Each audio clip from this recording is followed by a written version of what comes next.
With the Sasha Banks era potentially coming to an end and more, this is Wrestling Hub. My name is John and you're watching the Wrestling Report. Before we get into the rest of the video, make sure you subscribe to Wrestling Hub and turn on all notifications to stay up to date with everything in the world of pro wrestling. Also, don't forget to follow us on Instagram at Wrestling Hub Official and follow us on Twitter at Wrestling_Hub.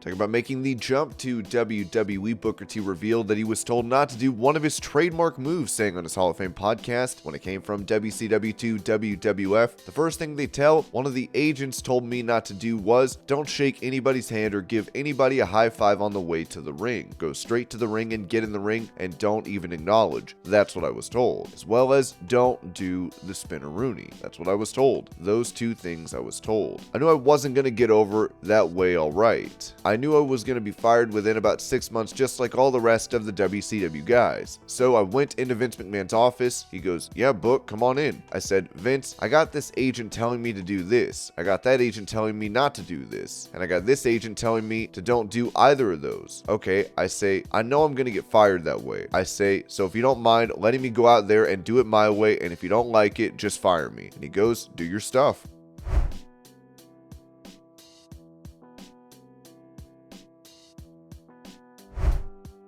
Touching on what career path he would have taken had he not gotten into pro wrestling, Sami Zayn told Sports Illustrated, I would have gone into teaching and something in the humanities. English teachers were the only ones that didn't hate me. They were the only ones who saw my potential. Math teachers, they were always fed up with me. Even now, my days are somewhat numbered as an in-ring performer. There is still meaning to me in passing on the knowledge I've been able to accrue over the past 20 years now.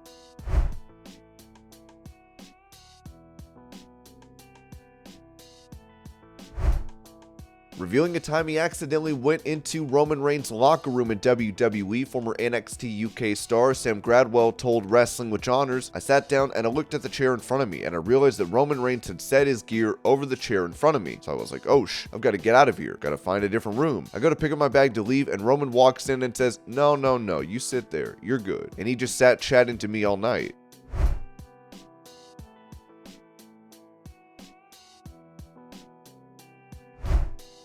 Talking about him recently extending his contract with Impact Wrestling through 2023, Brian Myers told Sports Illustrated, this was an easy decision for me. It's a place where my talent is going to get the most opportunity. That's what is important to me. I think what we do in the ring is so precious. Father Time is eventually going to get us all, but I don't want to stop doing what I'm doing until I have to. That is very important to me.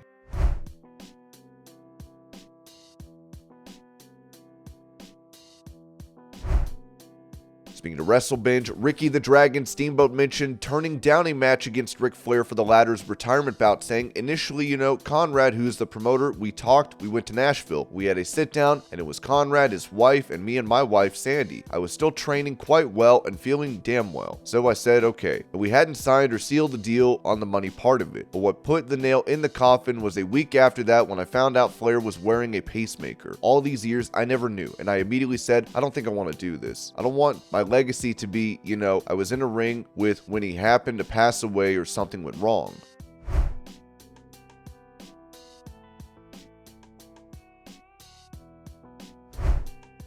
When it comes to Dragon Lee signing a contract with WWE, it was revealed on Wrestling Observer Radio that AEW had offered him more money. The deal was made a couple of weeks ago, but they were told to keep it quiet, and they won't make the announcement until they won the tag team titles, which is very interesting because he pinned an AEW star, which was part of the deal, and Tony Khan was aware of it. I'm sure if this was reversed, that it would have never happened. They're not going to let one of their guys get pinned by somebody from another company, but the gist of the deal was it was time for him to make a move. He could not go back to New Japan Pro Wrestling, which was his home, where he wanted to work originally and where he would be working for years along with CMLL. Got rid of him because he worked with the PWG Battle of Los Angeles a couple of years ago, so they wanted nothing to do with him because it was unsanctioned with AAA talent. He was working in Mexico. There is really not a lot of money in Mexico. He had a tryout with WWE. AEW wanted him as well, and he was talking to various people. And it's funny because I always see people going for big money, and he is where the money is, and his deal was not. not. I mean, it's a bigger money deal than Mexico, but it is not any kind of big money deal. I mean, he is getting NXT money. He is not getting main roster money. The situation is that he talked to several people. He was asking several people, a lot of different people, what's better for me, AEW or WWE? And it's funny, a year ago, most of the people would have said AEW for sure, but in fact, they said WWE, and I don't, if they're wrong. The one thing is that if you look at the current scene now, if he went to AEW, he would go in with probably more money, not appreciably more, but more money. He would probably be used less, probably get frustrated. You know, as we said, I mean, look at all the people on that roster, and they don't have enough television time. They don't do enough angles or angles on the streaming stuff. It would also be added why WWE wanted to sign the star. WWE's interest in Dragon Lee came when they found out that AEW put this guy on television with no contract. So it's kind of like, we can swoop in. They came after him after that deal, and right after that, he was signed, but he was signed a couple of weeks back. That was the catalyst of it. It was them finding out that AEW put a guy on television with no deal.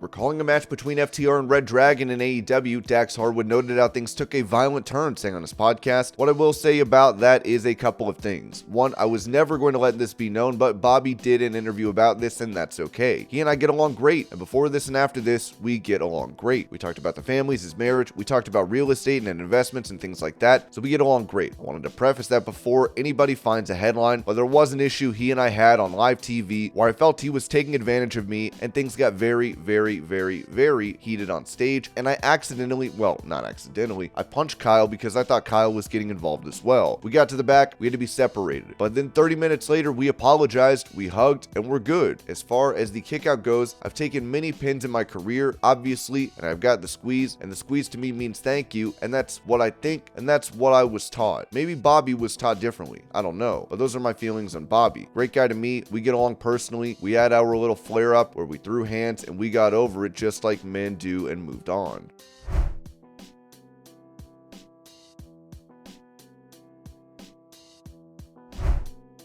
With her making her debut for AEW in September of last year, former UFC fighter Paige Vanzant hasn't been seen on programming since May, as she took to Instagram to reveal that she has a broken foot.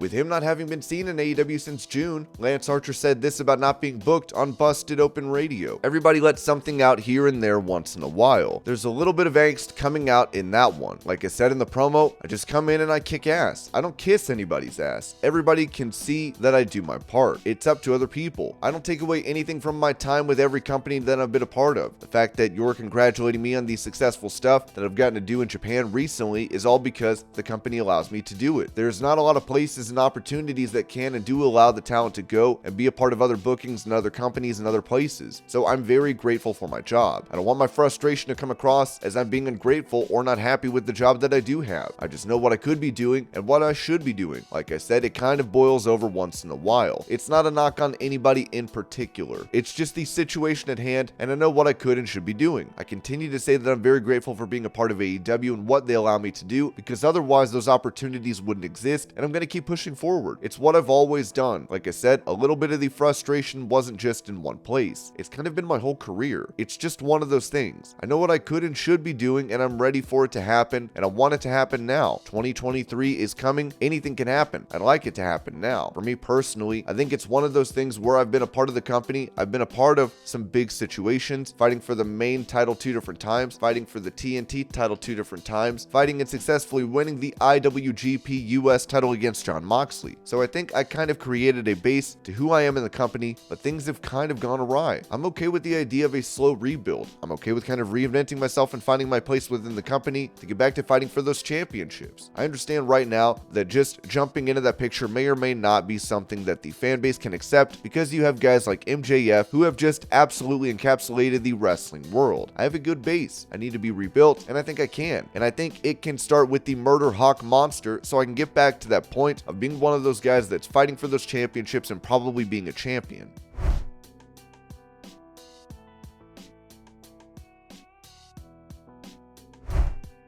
With a rumor to be making an appearance for New Japan next week, Sasha Banks would take to Instagram to pay tribute to her WWE character. So I wanted to make a thank you Sasha post, just in case this is the end of the Sasha Banks era. If this is truly the end, at least she left the company and made a huge impact on the process. Sasha Banks is a Grand Slam champion, one-time NXT Women's Champion, 5-time Raw Women's Champion, 3-time Women's Tag Team Champion, holding this and RWC together in 2020, and a one-time SmackDown Women's Champion. Sasha Banks has accomplished so much outside of WWE during her career, but this post is purely on the WWE side. Her outside accomplishments include starring in The Mandalorian, winning an ESPY alongside Bianca Belair, walking the New York runway, starring in her first movie, co-owning a CBD company. She has main evented WrestleMania, which is one of the biggest accomplishments a WWE superstar can ever make. She's competed in 3 Hell in a Cell matches, including the first ever one. She was the first entrant in the Women's Royal Rumble match, became the first Women's Tag Champion alongside Bayley inside the Elimination Chamber, competed in Saudi Arabia, first woman to compete alongside Alexa Bliss, first Iron Woman match in NXT. Speaking of NXT, who will ever forget her NXT TakeOver Brooklyn match against her wrestling soulmate Bayley? I'm also so glad she got the opportunity to win a WrestleMania match alongside Naomi. I'm so glad future people to join the WWE got into wrestling because of Sasha Banks and her matches, because I can assure you, if I ever got into the business, her with Seth are the biggest reasons I got interested in the company. So Sasha Banks, thank you for everything you've done for the WWE, and I can't wait to see what the future holds for you. Hashtag thank you, Sasha.